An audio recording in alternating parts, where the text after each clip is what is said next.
अस्सलाम वालेकुम नाज़रीन, एक नए व्लॉग के साथ आपकी खिदमत में हाज़िर है। नाज़रीन, आज की इस वीडियो में आपके साथ दो मेजर ख़बरें शेयर करनी है।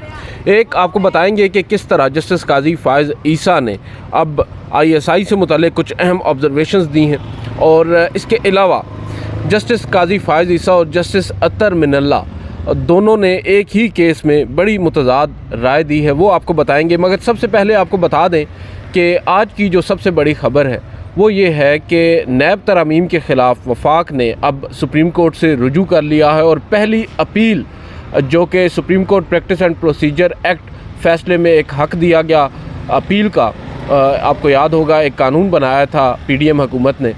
उस कानून के तहत अब सुप्रीम कोर्ट के फ़ैसले के बाद जो वफाक है उसने नैब तरमीम का फ़ैसला चैलेंज कर दिया है, और एक सिविल अपील सुप्रीम कोर्ट में दायर कर दी गई है, जिसमें अदालत से ये इस्तदा की गई है कि नैब तरमीम को बहाल किया जाए। और जो अदालत ने यानी justice Umar Ata Bandial, justice Ejazul Hasan, justice Mansoor Ali Shah पर मुश्तमिल 3 रुकनी बेंच ने फ़ैसला दिया था नैब तरमीम को कलअदम करार देने का, उसको वापस लिया जाए। बहरहाल उस फैसले में जस्टिस मंसूर अली शाह का इख्तिलाफी नोट था। 2 फाजिल जजेस जस्टिस उमर अता बंदयाल और जस्टिस एजाजुल हसन ने नैब तरमीम को कलअदम करार दिया था। 3-1 से ये फ़ैसला आया था। अब उसके ख़िलाफ़ अपील दायर हुई है। ऑब्वियसली अपील दायर हुई है तो उसके लिए एक लार्जर बेंच तश्कील पाएगा, और लार्जर बेंच फिर समाअत करेगा उस अपील पर, और देखते हैं उस पर उसका फ्यूचर क्या होता है। बहरहाल अभी तक तो नज़र यही आ रहा है कि हो सकता है नैब तरमीम एक मरतबा फिर हमें बहाल होती नज़र आए। इसके अलावा एक और अहम केस हुआ सुप्रीम कोर्ट ऑफ पाकिस्तान में, और वो केस है एक अफ़गान नजाद डेनमार्क का शहरी है, उसके POC के तौसीक के हवाले से उसने एक दरख्वास्त दी थी, मगर उसकी तौसीक नहीं की गई। और POC कार्ड बेसिकली वो कार्ड होता है जो किसी भी गैर मुल्की शहरी जिसने पाकिस्तान में शादी कर रखी हो उसको दिया जाता है। और जो एडिशनल अटॉर्नी जनरल हैं उन्होंने अदालत को बताया कि भारत या किसी भी दुश्मन मुल्क के शहरियों को ये कार्ड दिया नहीं जाता। बहरहाल यहाँ पर जो बात हो रही है वो अफ़गान नजाद डेनमार्क का शहरी है जिसको माजी में दिया गया, मगर अब उसकी तौसीक नहीं की गई। उसकी वजूहात बताई गई हैं कि ISI ने उसकी मुखालफत की है, और बताया है जो नादरा के वकील हैं उन्होंने बताया कि दरख्वास्त गुजार जो हैं इनका नाम भी बड़ा इंटरेस्टिंग है। उन्होंने जो वफ़ादार इनका नाम है दरख्वास्त गुजार का हयातुल्लाह वफ़ादार, इन्होंने POC की तौसीक के लिए दरख्वास्त दायर की थी, और जो ISI है उसकी मुखालफत पर कार्ड की तौसीक नहीं की गई, जिस पर वकील जो हैं उन्होंने ये बताया कि ये कार्ड इन गैर मुल्कियों को जारी होता है, जो मैं पहले आपको बता चुका हूँ कि शादी जिन्होंने पाकिस्तान में की होती है। और इसके बाद जस्टिस काजी फ़ाइज़ ईसा ने एक सवाल किया। उन्होंने कहा कि क्या दरख्वास्त गुजार जो है ये किसी तखरीबकारी में मुलव्वस है। उसके बाद उन्होंने पूछा कि कार्ड तौसीक की मुखालफत किस बुनियाद पर की गई है। इसका जवाब बहरहाल खातिर ख्वाह जवाब अदालत को नहीं दिया जा सका। जो एडिशनल अटॉर्नी जनरल हैं आमिर रहमान, उन्होंने अदालत को बताया कि दरख्वास्त गुजार अफ़गान शहरी है, और इसने अहल खाना के सिर्फ नाम दिए हैं, उनका पता नहीं दिया। जस्टिस अतर मिनल्ला ने इस्तफसार किया कि क्या दरख्वास्त गुजार के ख़िलाफ़ कोई शवाहिद हैं। चीफ जस्टिस ने कहा कि ISI के पास ज़िद के अलावा कोई ठोस वजह है तो बताएं।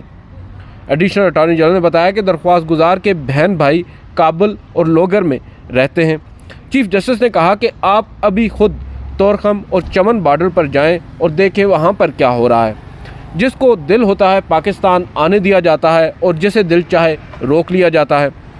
ये पैसों का धंधा यहाँ खड़े होकर ना करें, ये कहना था जस्टिस काजी फ़ाइज़ ईसा का additional attorney general Aamir Rahman से, जो बेसिकली एक सरकार के वकील होते हैं। जस्टिस अतर मिनल्ला ने कहा कि बिला वजह किसी पर शक करना इंसानी हकूक़ के ख़िलाफ़ है। दरख्वास्त गुजार के बीवी बच्चे पाकिस्तानी हैं और यहाँ पर ही रहते हैं, यहाँ पर मौजूद हैं। चीफ जस्टिस ने पूछा कि यहाँ पर, बल्कि जो एडिशनल अटॉर्नी जनरल हैं उन्होंने अदालत से 1 माह की मोहलत मांगी, और अदालत से ये कहा कि आइंदा समाअत तक जो दरख्वास्त गुजार है उसको मुल्क से बाहर नहीं निकाला जाएगा। चीफ जस्टिस ने कहा कि अगर आइंदा समाअत तक मसला हल ना हुआ तो हम attorney general for Pakistan Mansoor Awan को बुलाएंगे, उनको पेश होना होगा। दौरान समाअत जब दरख्वास्त गुजार हयातुल्लाह वफ़ादार जो हैं उन्होंने अदालती कार्रवाई में मुदाखलत की कोशिश की तो चीफ़ जस्टिस ने उनको डांट पिला दी, उनको झाड़ पिला दी। और चीफ़ जस्टिस ने फिर उनकी अहलिया से एक दिलचस्प मुकालमा किया। चीफ़ जस्टिस ने पूछा उनकी अहलिया से, दरख्वास्त गुजार की अहलिया से, कि क्या हयातुल्लाह घर में आपकी बात सुनता है? हमारी तो नहीं सुन रहा। उस पर अहलिया का जवाब था कि घर में ये मेरी बात सुनता है। चीफ़ जस्टिस ने कहा कि जब तक ये वफ़ादार आपके साथ वफ़ादार है ये मुल्क में रह सकता है।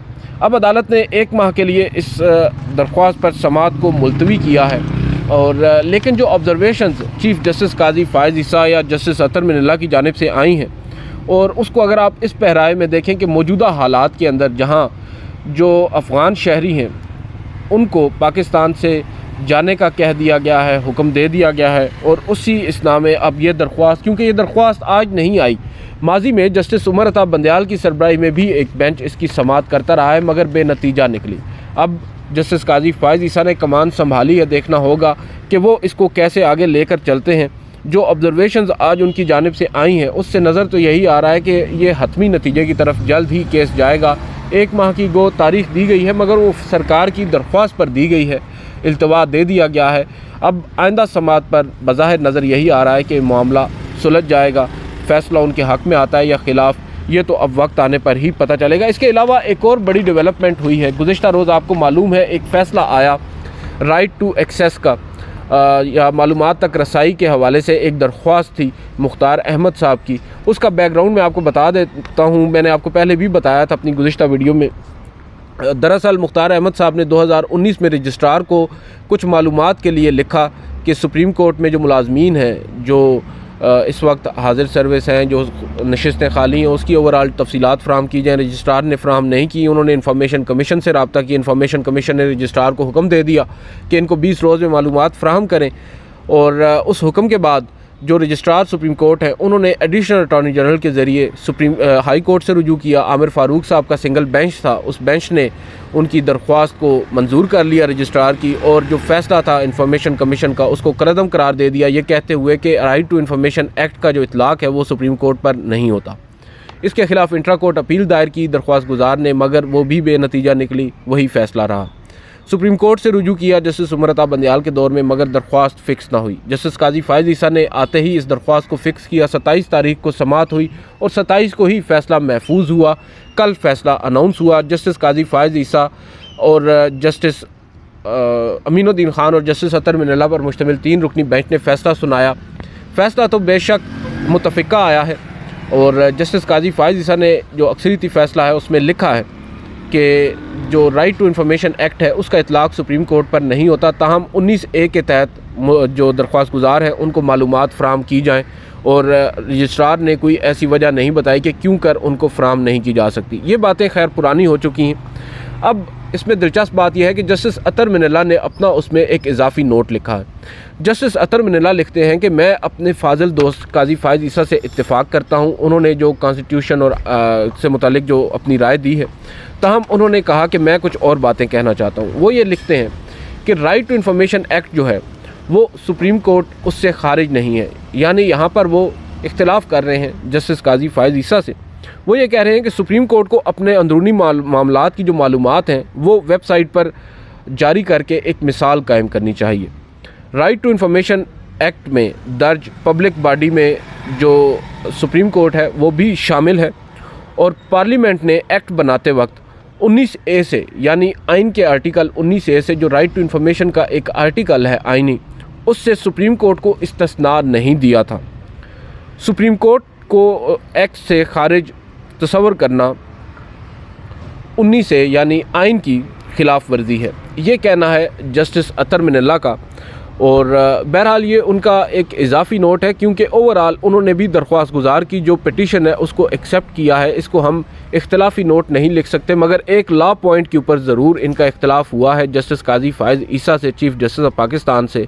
और इनका ये मानना है कि जो 19A है उसका इतलाक़ सुप्रीम कोर्ट पर भी होता है। ताहम जस्टिस काजी फ़ाइज़ ईसा अभी 2 हफ्ते कबल, तकरीबन 1 हफ़्ता कबल एक फ़ैसले में जहाँ पर ये कह चुके हैं कि पार्लिमान सुप्रीम है और पार्लिमान के एक कानून को उन्होंने बरकरार रखा है। Supreme court practice and procedure act की मैं बात कर रहा हूँ। और उसी के बाद एक हफ़्ते के अंदर अंदर एक और ऐसा फ़ैसला दिया जिसमें पार्लिमान का ही एक बनाया हुआ कानून है और उसके हवाले से वो कह रहे हैं कि उसका इतलाक़ हम पर नहीं होता। बहरहाल उनकी अपनी रीज़निंग है, जस्टिस अतर मिनल्ला की अपनी रीज़निंग है और ये अब फ़ैसला आया है। इससे अब बज़ाहिर नज़र यही आ रहा है कि जो अदालती मामलात हैं उनमें अब लोगों को अब कह सकते हैं कि एक्सेस मिलेगी और ये एक अच्छी चीज़ है, खुशाइंद चीज़ है। मगर क्या ही अच्छा होता कि राइट टू इन्फॉर्मेशन एक्ट का भी इतलाक़ अगर सुप्रीम कोर्ट पर करने का सुप्रीम कोर्ट कह देती तो ज़्यादा आसान हो जाता। मगर 19A के तहत भी जो आइन का आर्टिकल है उसके तहत अगर हमें मिल रही हैं कुछ मालूमात तो ये एक अच्छी चीज़ है। मगर दूसरी जानिब मसला ये है कि जस्टिस काजी फ़ाइज़ ईसा एक जानिब मालूमात तक रसाई की बात करते हैं, मीडिया की आज़ादी की बात करते हैं, दूसरी जानिब अब हमें जो सुप्रीम कोर्ट के अंदर मुख्तलिफ़ ब्रांचेज़ हैं वहाँ पर भी पहुँचना हमारे लिए मुहाल हो चुका है। बकौल उन्होंने भी ये बात कही कि हम आपको जो एक्सेस है रजिस्ट्रार ऑफिस या मुख्तलिफ़ जो अदालती ऑफिस हैं वहाँ पर नहीं दे सकते, जो कि मैं समझता हूँ कि होनी चाहिए और ये बात हमने उनसे भी कही थी। बहरहाल उनका इस पर ये कहना है कि आप हमें एक चिट्ठी पर लिख कर दें और वो आपकी जो प्रेस एसोसिएशन है उसके एनवलप में होगी तो फिर हम आपको इन्फॉर्मेशन देंगे।